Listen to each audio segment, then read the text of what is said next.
The sound echoed across Willowbrook Gardens like a gunshot. A sickening thud that made time stop, made hearts freeze, made the world hold its breath. 9-year-old Amari Johnson's head struck the concrete wall of the playground's equipment shed with such force that several parents dropped their phones, their afternoon conversations forgotten in an instant of pure horror. "What have you done?" The words tore from Maria Santos's throat as she sprinted toward the crumpled form of the little girl. Behind her, other parents stood paralyzed, their children's laughter replaced by stunned silence. The woman responsible, Karen Whitmore, Willowbrook Gardens Homeowners Association board member, stood over Amari's motionless body, her face twisted in a mask of rage that hadn't yet transformed into the realization of what she'd just done. 30 minutes earlier, Amari had been the embodiment of childhood joy. Her dark curls bounced as she chased her best friend Tommy around the colorful playground equipment, their game of tag drawing in more children until half a dozen kids were shrieking with delight, weaving between swings and slides in the golden afternoon light. School had ended just an hour ago, and Willowbrook Gardens Elementary's playground was alive with the sound of freedom. "You're it," Amari had called out, her voice carrying that particular pitch of pure happiness that only children possess. She tagged Lucy Morrison and spun away, her purple backpack still strapped to her shoulders because she'd been too excited to put it down. "Can't catch me." The playground sat at the heart of Willowbrook Gardens, a middle-class development where manicured lawns met sensible family cars, where children's bicycles leaned against garage doors and soccer balls waited in driveways. It wasn't wealthy, but it was comfortable, safe. The kind of place where parents felt secure, letting their children play while they chatted with neighbors, where community meant something. Amari lived 3 blocks away in a 2-story colonial that her mother, Dr. Sarah Johnson, had bought after completing her trauma surgery residency at City General Hospital. Sarah worked long hours, sometimes 18-hour shifts when emergencies demanded it. But she'd chosen Willowbrook Gardens specifically for moments like these, when Amari could play safely while Sarah was at the hospital, when neighbors looked out for each other's children, when community felt like extended family. The children had been playing for maybe 20 minutes when Karen Whitmore emerged from her house at 47 Maple Street, directly adjacent to the playground. Karen was 53, impeccably dressed, even for a Tuesday afternoon. Her blonde hair styled in a sharp bob that framed a face perpetually prepared for confrontation. As the self-appointed guardian of Willowbrook Gardens' peace and property values, she'd made a career of complaints: too many holiday decorations, grass cut too short, music played too loud, children being too childlike. She marched across her perfectly edged lawn with military precision, her heels clicking against the sidewalk in staccato rhythm. The children didn't notice her approach at first. They were too absorbed in their game, too innocent to recognize the storm brewing in Karen's eyes. "Excuse me." Karen's voice cut through the children's laughter like a blade. "Excuse me. You kids need to quiet down right now." The children paused, confused. It was barely 4 o'clock on a weekday afternoon. The playground was designed for children. Their laughter wasn't extraordinarily loud, just the normal, joyful sound of kids being kids. Amari, ever the peacemaker despite her young age, stepped forward with the kind of innocent diplomacy that only children possess. "We're sorry if we're too loud, Mrs." She paused, not knowing Karen's name. "We're just playing tag. We can try to be quieter." But Karen wasn't interested in compromise. Something about Amari's respectful response, or perhaps the way the other children looked to her as their spokesman, seemed to ignite rather than calm her fury. "I don't care what you're playing. I work from home, and I have important calls to make. Your screaming is completely inappropriate." Tommy, who was 7 and naturally shy, stepped back toward the swings. Lucy began gathering her things, sensing adult anger that seemed disproportionate and frightening. But Amari, raised by a mother who'd taught her to stand up for herself and others, held her ground. "This is a playground, though," Amari said, her voice smaller now, but still steady. "It's for kids to play. My mom says the HOA built it for families." The mention of the HOA, Karen's domain, her kingdom of rules and regulations, triggered something primal in Karen Whitmore. Her face flushed red, her hands clenched into fists, and when she spoke, her voice carried a venom that no adult should ever direct at a child. "Don't you dare tell me about HOA rules. You little brat, I am the HOA, and I'm telling you to shut up and get out of here before I call your parents and have you banned from this playground permanently." The other children scattered like startled birds, some running toward their own homes, others clustering near the parking area where a few parents had begun to take notice of the confrontation. But Amari, perhaps because she was only 9 and hadn't yet learned that some adults could be truly dangerous, perhaps because her mother had instilled in her a sense of justice, or perhaps simply because she was naturally brave, didn't run. "You can't ban me," she said quietly. "My mom pays HOA fees just like everyone else. This playground belongs to all the kids in the neighborhood." What happened next would replay in the minds of witnesses for months. Karen Whitmore, a grown woman who stood 5'7" and weighed at least twice what Amari did, stepped forward and grabbed the child by her shoulders. Her adult hands dug into Amari's small frame with enough force to leave bruises. "I said get out," Karen screamed, and she shoved Amari backward with such violence that the child's feet left the ground. Amari flew backward, her purple backpack doing nothing to cushion her impact as her head struck the concrete wall of the equipment shed. The sound was unmistakable, the wet, horrible crack of skull-meeting stone. She crumpled to the ground like a broken doll, her body utterly still. The playground fell silent except for Karen's heavy breathing and the distant hum of traffic on Elm Avenue. For a moment, that felt like an eternity. Nobody moved. Then, Maria Santos, who'd been watching from her car while waiting for her own daughter, was running, her phone already in her hand, dialing 911. "911, what's your emergency?" "A woman just attacked a child at Willowbrook Gardens playground. The little girl hit her head on concrete. She's not moving. We need an ambulance now." Behind Maria, other parents were converging on the scene. Jeff Morrison, Lucy's father, was recording everything on his phone, his hands shaking, but his instincts telling him this evidence would be crucial. Patricia Williams had knelt beside Amari, her nursing background kicking in as she checked for a pulse without moving the child's neck. "She has a pulse, but it's weak." Patricia called out, "Don't move her. There could be spinal damage." Karen Whitmore stood frozen, staring down at what she'd done. The rage was draining from her face, replaced by something that might have been shock or fear.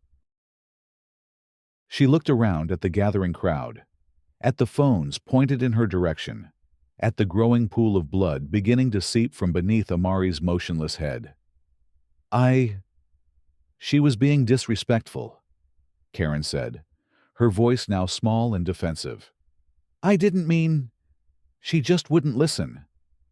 "You threw a 9-year-old child into a wall." Jeff Morrison's voice cracked with disbelief and fury. "What is wrong with you?" The sound of sirens began to wail in the distance, growing closer. Karen's survival instincts finally kicked in. Without another word, she turned and walked quickly back toward her house, her heels clicking frantically against the pavement. "Where are you going?" Maria Santos shouted after her. "You can't just leave. The police are coming." But Karen was already at her front door, fumbling with her keys. Within moments, she'd disappeared inside, leaving the community to deal with the devastation she'd caused. The paramedics arrived first, 2 experienced EMTs who took one look at the scene and immediately called for a pediatric trauma team. Amari remained unconscious, blood matting her dark curls, her breathing shallow and irregular. As they worked to stabilize her for transport, more neighbors gathered, their faces reflecting the same shock and disbelief. "Does anyone know how to reach her mother?" asked EMT Rodriguez as he prepared the child for transport. "Dr. Sarah Johnson," Patricia Williams said immediately. "She's a trauma surgeon at City General. I have her emergency contact from the school directory." The irony wasn't lost on anyone present. Dr. Sarah Johnson spent her days saving lives, putting broken bodies back together, working miracles in operating rooms. Now she would receive the phone call every parent dreads, the call that would transform her from surgeon to victim's mother in a single sentence. The police arrived as the ambulance was pulling away, its lights painting the afternoon in urgent reds and blues. Detective Williams, no relation to Patricia, despite the shared name, began taking statements while Officer Chen knocked on Karen Whitmore's door. The house remained dark, curtains drawn. No response despite repeated knocking. "She's definitely in there," Jeff Morrison told the detective, showing him the video he'd captured. "She went inside right after it happened. I got the whole thing on camera." Detective Williams watched the video twice, his expression growing darker with each viewing. In 23 years of police work, he'd seen plenty of assaults, but watching an adult deliberately harm a child never got easier. "We'll need copies of all videos and photos," he said. "This is clearly assault, possibly aggravated assault, given the victim's age and the weapon. If we classify the concrete wall as a weapon." Word spread through Willowbrook Gardens like wildfire. Text messages flew between neighbors. Phone calls interrupted dinner preparations. And by evening, the story had reached every household in the development. The details varied slightly in each telling, but the core facts remained consistent. Karen Whitmore had physically attacked a child, and that child was now fighting for her life in the hospital. At City General Hospital, Dr.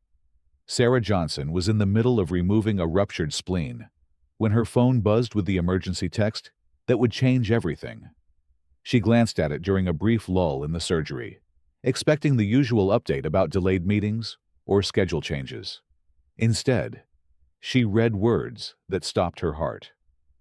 "Amari injured at playground. Head trauma. Ambulance en route to City General. Critical condition." Sarah's hands began to shake. Her patient was stable, the surgery nearly complete, but her world had just tilted off its axis. "Dr. Patterson," she called to her resident, her voice amazingly steady despite the chaos in her chest. "Can you close for me? I have a family emergency." She stripped off her surgical gloves with practiced efficiency, her mind already shifting from surgeon to mother, from professional detachment to primal fear. By the time she reached the emergency department, the ambulance was arriving, and Sarah Johnson faced the most difficult moment of her professional and personal life, watching her own daughter wheeled into Trauma Bay 3. Dr. Sarah Johnson had seen countless head injuries, had performed emergency surgeries on children Amari's age, had delivered devastating news to families in waiting rooms, but nothing had prepared her for seeing her own child lying motionless on the gurney, blood in her hair, machines beeping ominously around her small body. "Sarah, I'm so sorry." Dr. Martinez, the ER attending, approached carefully. "I know this is your daughter. We need to run a CT scan immediately, but from the initial assessment, there's significant trauma to the temporal region." Sarah nodded, her medical training battling with maternal terror.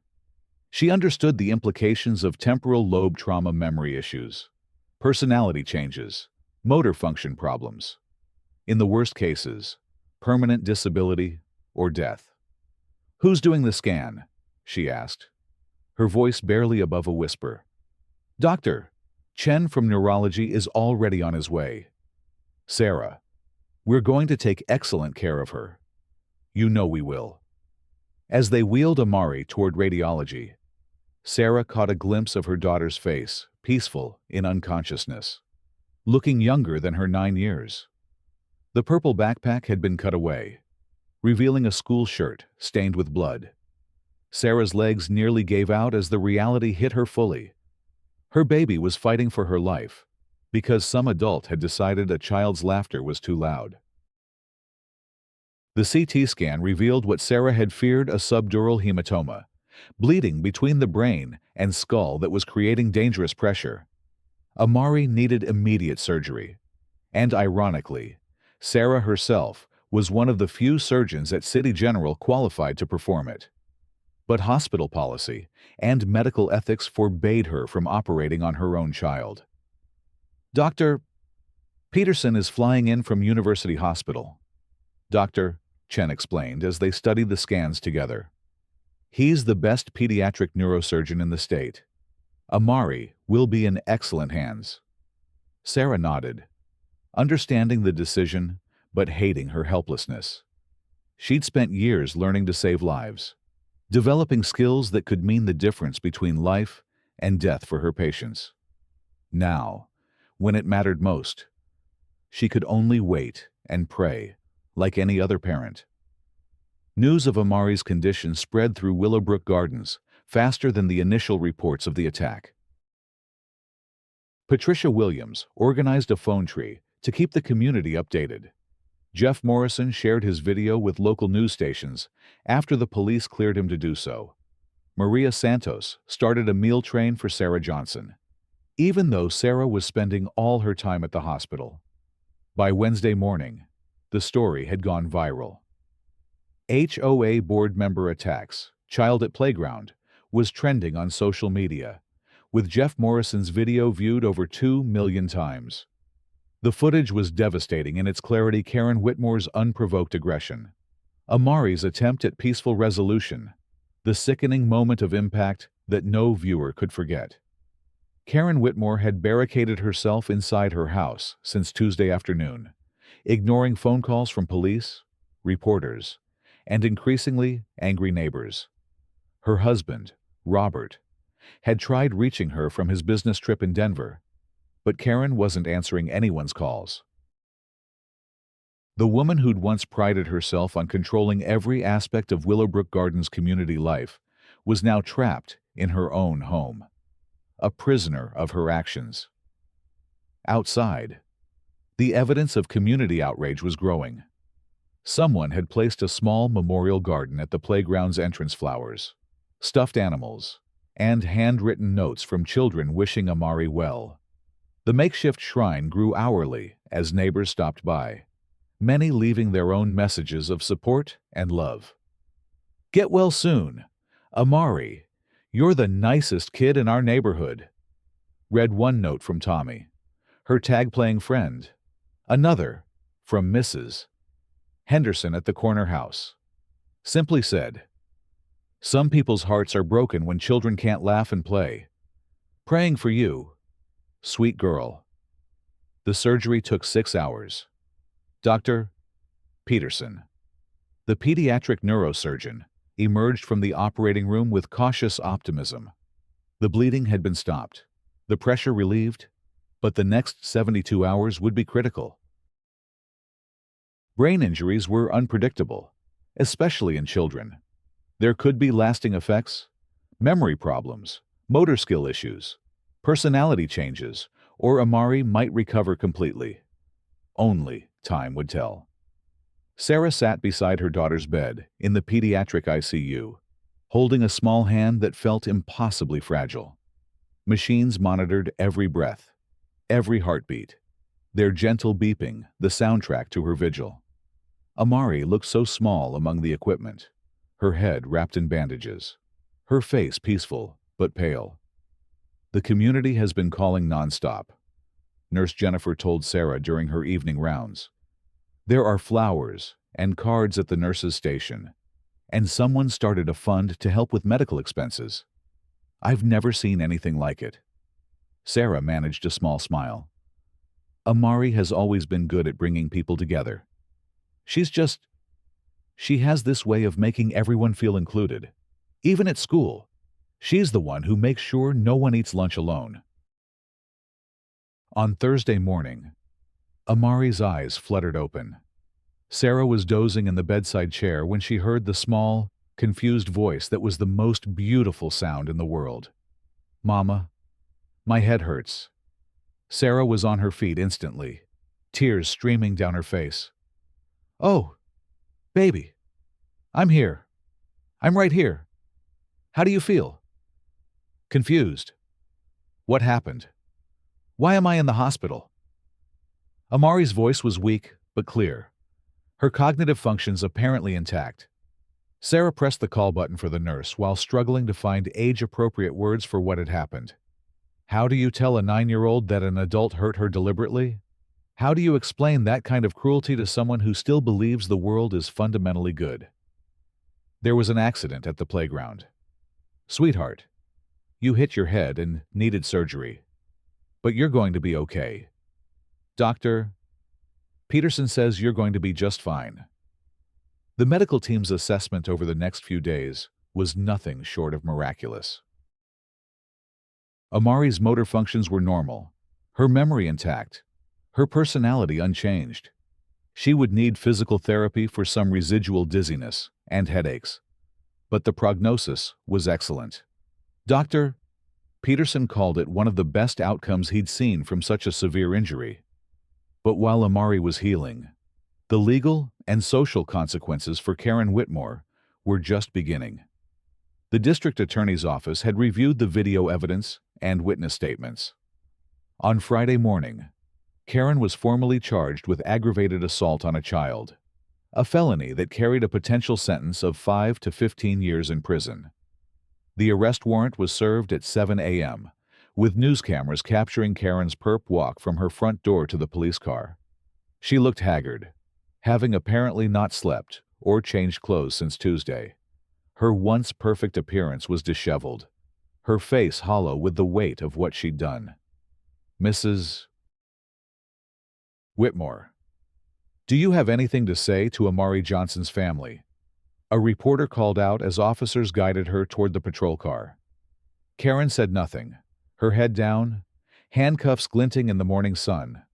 The woman who'd once commanded HOA meetings with iron authority was now just another defendant facing the consequences of her actions. News of the arrest spread through Willowbrook Gardens within minutes. For many residents, it felt like the first step toward justice. But it also raised uncomfortable questions about their community. How had Karen Whitmore accumulated so much unchecked power? How many other children had she intimidated or bullied over the years? What kind of environment had they all tacitly enabled by not speaking up sooner? These questions would dominate the emergency HOA board meeting called for the following Tuesday evening. The meeting was scheduled for the community center, but by 6 p.m., it was clear that the small room wouldn't accommodate the crowd. Residents lined up outside, many holding signs supporting Amari and demanding accountability from the board. "Resign now." Karen read one sign. Even though Karen was obviously absent, sitting in jail awaiting arraignment. "Children deserve safety." Read another. "Amari's courage inspires us all," was held by Mrs. Patterson from Elm Street, whose own grandchildren played at the playground regularly. Board President Michael Chen opened the meeting with a statement that many felt was long overdue. "We're here tonight because our community failed one of its most vulnerable members. A 9-year-old girl was brutally attacked by someone in a position of authority, someone we trusted to make decisions on behalf of all residents." The room erupted in applause, but it wasn't celebratory. It was the sound of community anger finally finding voice. Jeff Morrison stood up, his phone in hand. "I want everyone to remember what we saw on Tuesday. This wasn't a moment of lost temper. This wasn't an accident." Karen Whitmore looked at a 9-year-old child who was being respectful and polite, and she chose violence. She chose to hurt someone who couldn't defend herself. "And where was the rest of the board?" called out Patricia Williams. "We've all heard Karen's rants at these meetings. We've seen her intimidate families who complained about her decisions. Why didn't anyone stand up to her before a child got hurt?" The question hung in the air like an accusation. Board member Linda Rodriguez looked visibly uncomfortable as she stood to respond. Karen was very assertive about HOA policies. "We thought she was just being thorough about maintaining property values and community standards." Maintaining community standards. Maria Santos's voice cut through the room. "By terrorizing children, by making families afraid to let their kids play outside. Those aren't community standards, that's dictatorship." The meeting continued for over 3 hours, with resident after resident sharing stories of Karen's aggressive behavior that the board had ignored or enabled. Families who'd received threatening letters about minor infractions. Children who'd been yelled at for riding bicycles or playing with chalk. Neighbors who'd stopped attending community events because Karen made them feel unwelcome. "I want to read something," said Tom Bradley, a soft-spoken man who lived near the playground. He pulled out a handwritten letter. "This is from my 8-year-old daughter Emma. She wrote it last night when I told her about tonight's meeting." Tom's voice shook as he read, "Dear HOA people, Amari is my friend, and she is the nicest person I know. She always shares her snacks and helps kids who fall down. The mean lady who hurt her should never be allowed to be mean to kids again. Can you make sure all the kids are safe now, love? Emma." There wasn't a dry eye in the room. The simple honesty of a child's words stripped away all the complicated politics and legal implications. Reducing the situation to its core truth, an innocent child had been hurt by someone who should have protected her. By the end of the meeting, several decisions had been made. Karen Whitmore would be immediately removed from the board and banned from all HOA property pending the outcome of her criminal trial. The entire board would undergo training on conflict resolution and appropriate community leadership. Most importantly, new policies would be implemented to prevent any single board member from wielding unchecked authority over residents.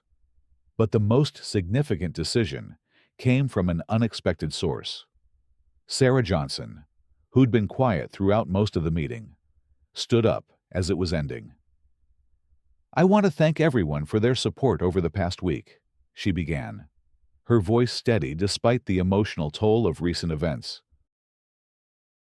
"Amari is recovering beautifully, and she's been asking when she can come back to play at the playground. But I think this community has learned something important about the kind of place we want this to be." Sarah paused, looking around the room at faces that had become familiar over the past week. Neighbors who'd brought meals, sent flowers, offered support in countless ways. "Amari loves this playground. She loves this community. Even after what happened, she doesn't want to leave or hide. She wants to come back and play with her friends. And I think that says something about the kind of person she is, and the kind of community we can choose to be."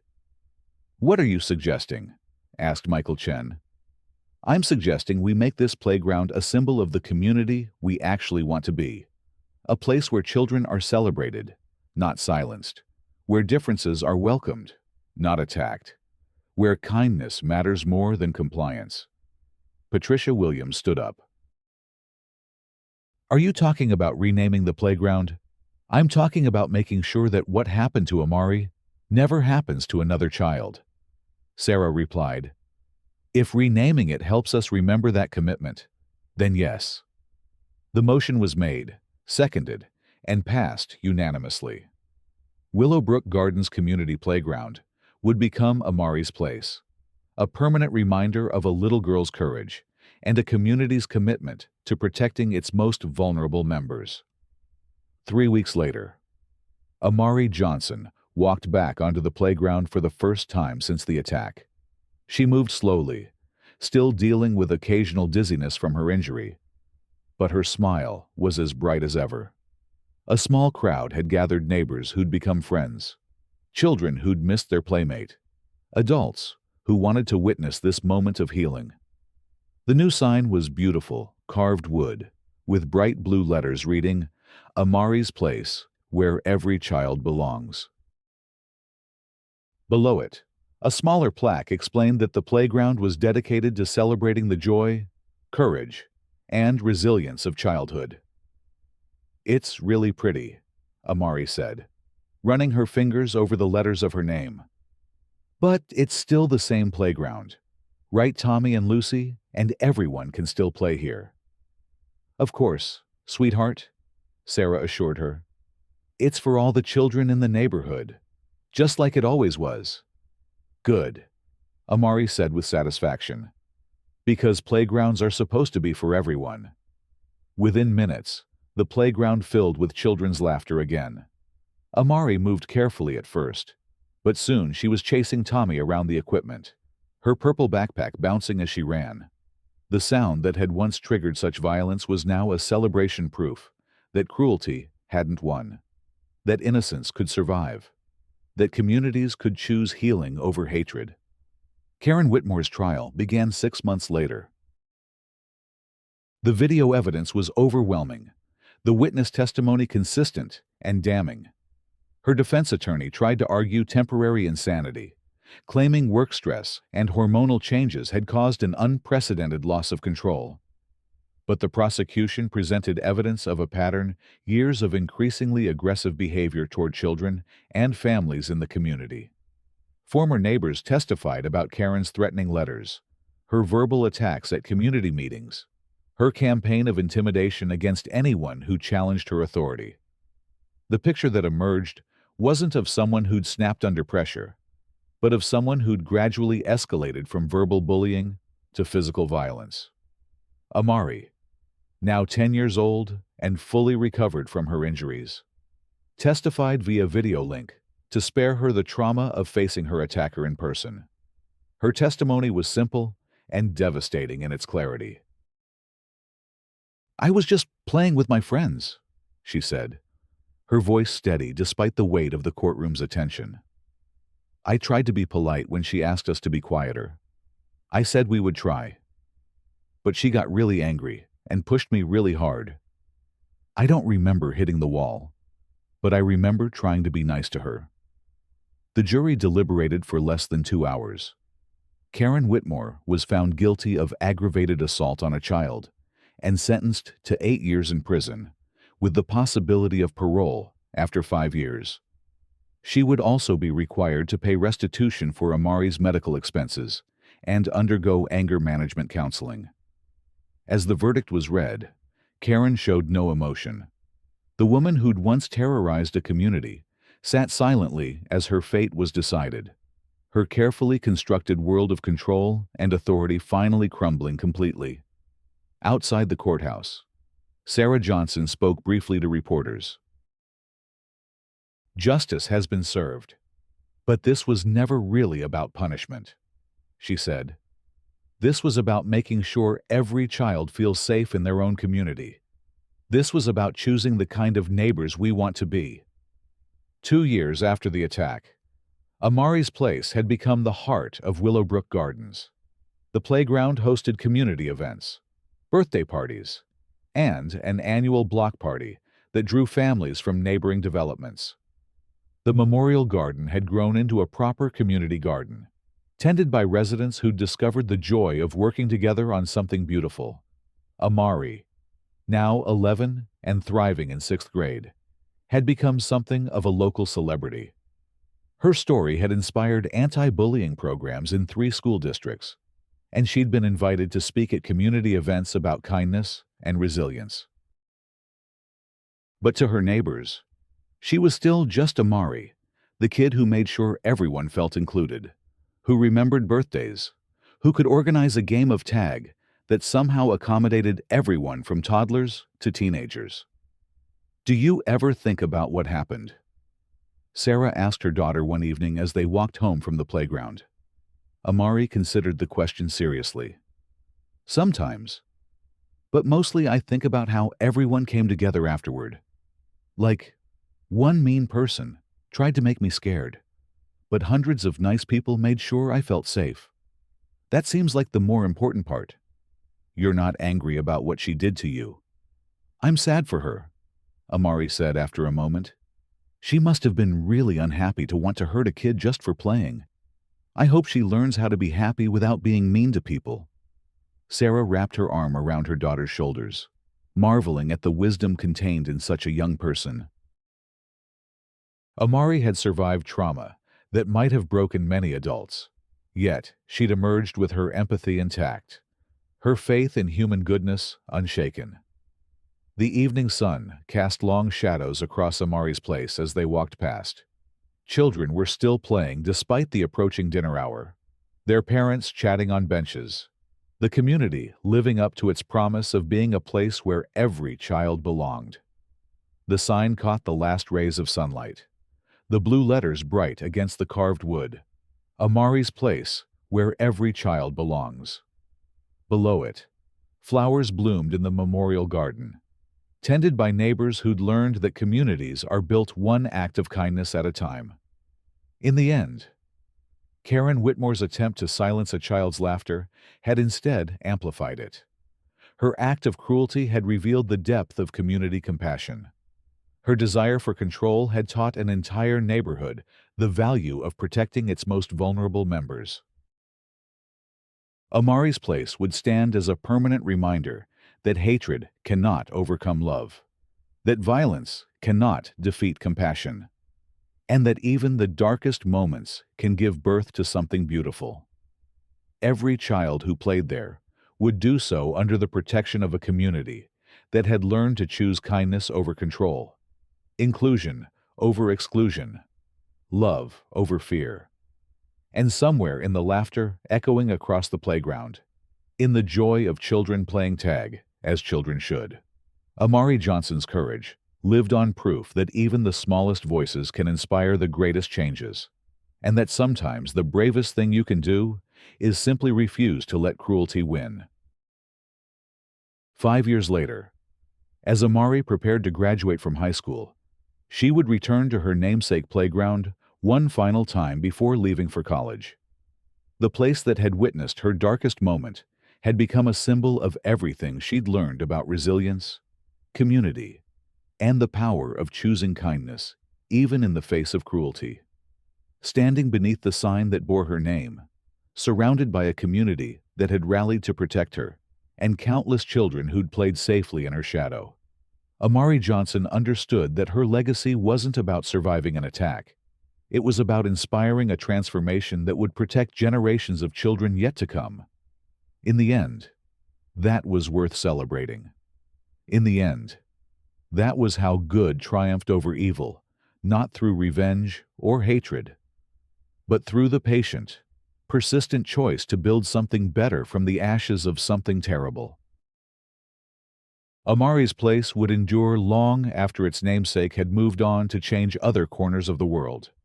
A testament to the truth that one child's courage can indeed light the way for an entire community to find its way home.